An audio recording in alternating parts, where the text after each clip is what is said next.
భూమి గగన్ ఆ, తారాల పెళ్లి చెడగొట్టాలని శారద ద్వారా ధ్రువ ఫోన్ నెంబర్కి కాల్ చేస్తుంది.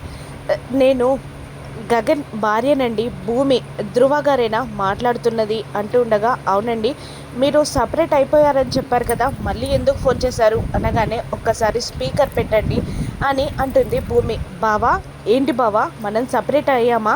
నన్ను కాదని నువ్వు మరొక పెళ్ళి ఎలా చేసుకుంటావు బావా అని నిలదీస్తుంది భూమి. భూమి అని గట్టిగా అరుస్తాడు గగన్. అవును బావా, మనం డైవర్స్ తీసుకున్నామా? నువ్వు అలా నన్ను కాదని మరొక పెళ్ళి ఎలా చేసుకుంటావు బావా? నేను దానికి ఒప్పుకోను, నీకు నాకు డైవర్స్ అవ్వలేదు అని అంటూ ఉండగా, నువ్వు కట్ చేయి భూమి, ఫస్ట్ కాల్ కట్ చేయి అంటూ, బావా అటువంటిదేం లేదు బావా అని ధ్రువాని బ్రతిమిలాడుతూ ఉంటాడు గగన్. మీరు చెప్పండి అని ధ్రువ భూమిని అడుగుతూ ఉండగా, మేము దూరంగా ఉంటున్నాం అంతే తప్ప మాకు డైవర్స్ అవ్వలేదు. అసలు నన్ను కాదని నిన్ను పెళ్లి చేసుకునే అమ్మాయి ఎవరు బావా? నేను చూస్తా, పోలీసులతో వస్తా అని అంటుంది భూమి. నువ్వు అలా మాట్లాడినంత మాత్రాన నువ్వు నా భార్యవని ఇక్కడ నమ్మేవాళ్ళు ఎవరు లేరు భూమి, నువ్వు కాల్ కట్ చేయి అంటూ ఉండగా, తను అంత గట్టిగా చెప్తుంది కదా అని తార అంటూ ఉంటుంది. ఏంటి బావా, నీకు నాకు డైవర్స్ అయిపోయిందా? చెప్పండి అత్తయ్య గారు, మీరు నన్ను కాదని మీ అబ్బాయి వేరొకరిని పెళ్లి చేసుకుంటుంటే మీరేం చేస్తున్నారు? చెప్పండి, నాకు మీ అబ్బాయికి డైవర్స్ అయిపోయిందా అని అడుగుతుండగా, చెప్పొద్దు అన్నట్టు సపోర్ట్ చేయమని గగన్ శారదాని బ్రతిమిలాడుతూ ఉంటాడు కళ్ళతోనే. అయినా శారద మాట్లాడదు. ధ్రువ చెప్పండి ఆంటీ అని అంటూ ఉండగా సైలెంట్ అయిపోతుంది శారద.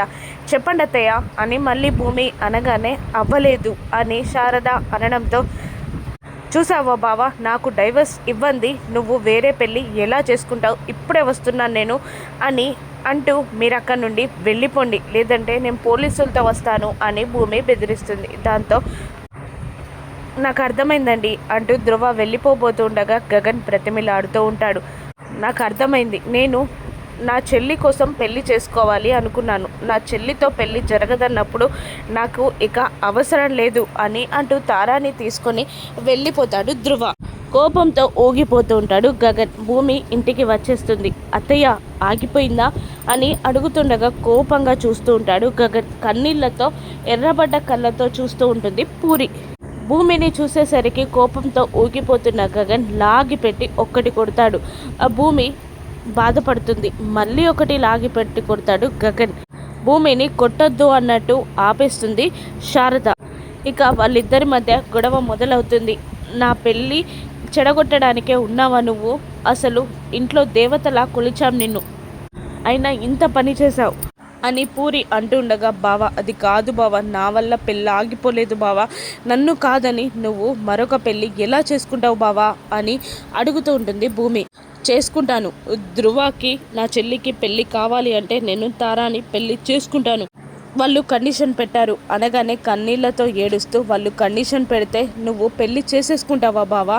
మరి నేనేమైపోతాను బావా అని అంటూ ఉండగా, నా చెల్లి జీవితంలో నువ్వు నిప్పులు పోసాపై నీకు నాకు సంబంధం తెగిపోయిందని చెప్పాను, నువ్వు నా దృష్టిలో చచ్చిపోయావు అని అనడంతో, బావా అని అంటుంది బాధగా భూమి. అవును, నా పెళ్ళి చేసుకోవాల్సిందే, పూరికి ధ్రువకి పెళ్ళి జరగాల్సిందే అంటూ ఉండగా, ఎందుకు నా జీవితంలో నిప్పులు పోస్తున్నావు? నాకు ధ్రువనే కావాలి, ధ్రువ కన్నా మంచివాడు నాకు దొరకడు అని పూరి కూడా అంటూ ఉంటుంది.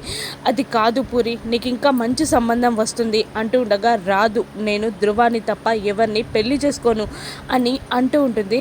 పూరి ఏం మాట్లాడుతున్నావు అని శారద అంటూ, నువ్వు విషం తాగితే కాపాడింది భూమి, నీకు శివకి పెళ్లి జరిపించాలని చాలా కష్టపడింది, తను ఎన్నో చేసింది, అవేవి మీకు గుర్తులేవా అంటూ ఉండగా, శారద కూడా భూమి వైపు మాట్లాడేసరికి, చూసావా మా అమ్మతో కూడా మమ్మల్ని తిట్టిస్తున్నావు అని పూరి అనేసరికి, ఏంటే మాట్లాడుతున్నావు అంటుండగా, అవునమ్మా నిన్ను అమాయకురాలి చేసి తన వైపు తిప్పేసుకుంది, ఇప్పుడే చెప్తున్నాను, ధ్రువతో పూరి పెళ్ళ జరగడానికి ఖచ్చితంగా నేను తారాని పెళ్ళి చేసుకుంటాను, అంటుండగా నా మెడలో తాళిని చూపిస్తూ నన్నించేస్తావు, నేను కూడా అలాగే కండిషన్ పెడితే వేరే వాళ్ళతో నేను పెళ్లి చేసుకుంటే నువ్వు ఒప్పుకుంటావా బావా అని అడిగేసరికి, నువ్వు నా దృష్టిలో చచ్చిపోయావు, నేను నా చెల్లి కోసం ఏదైనా చేస్తాను, మరో పెళ్ళి కూడా చేసుకుంటాను అని అంటూ భూమి చెయ్యి పట్టుకొని బయటికి గెంటేసి ముఖం మీదే డోరేసేస్తాడు గగన్.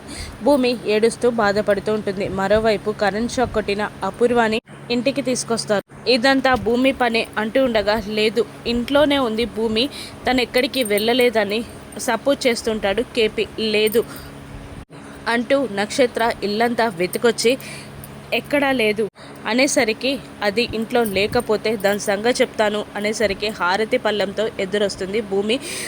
అవాక్కవుతుంది అపూర్వ. అందరికీ హారతి ఇచ్చి శరత్చంద్ర దగ్గర ఆశీర్వాదం తీసుకుంటూ ఉంటుంది భూమి. షాక్ అయి చూస్తూ ఉంటుంది అపూర్వ. ఇక చెర్రీని కోర్టులో ప్రవేశపెట్టబోతూ ఉంటారు. ఇక గగన్ చెర్రీని ఎలా బయటికి తీసుకొస్తాడో, భూమి గగన్లు ఎలా కరుస్తారో రాను ఎపిసోడ్స్లో చూద్దాం. Thank you for watching.